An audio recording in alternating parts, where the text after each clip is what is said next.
така розово да ми отива. Айде розовото, ти вече го хвана, хареса ми. И я да ги видя. Е, това с патенцето искам. Взимай. Ох, не мога да го извадя, да, като един кавалер. Заповядай. Благодаря ти. Виж колко е сладко. А сега ще ми отговориш на няколко въпроса. Ще ти подаря подарък. Ако ми отговориш сега на няколко въпроса, ще си супер. Това го караш. Да застана като момиче. Да застана. Чакай до мене, няма проблеми. Ще ме научиш ли да го карам това? Да, заповядай. Добре, цяло лято ли си тук работиш, като гледам? Да. Ама ела до мен, аз не хапя. Така. Добре. Може да се усмихнеш, не е страшно. Има ли вече някой интересен случай, която може да ни разкажеш от морето? Аз по принцип се работя по цял ден, не ходя никъде на плаж, нито на дискотеки. Не мога да видя много, освен около магазина ми.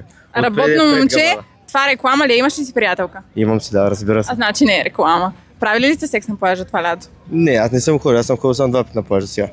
Ох, да, ти каза. Ама пак имаш повече ден даже от мен. Отпреди на слънцето малко. И все пак работиш тук. Се нещо се е случило интересно, което си видял? Какво да случи? Няма. Няма. Толкова е спокойно в слънчев бряг. Аз съм тук, аз съм нагледан на всичките работи.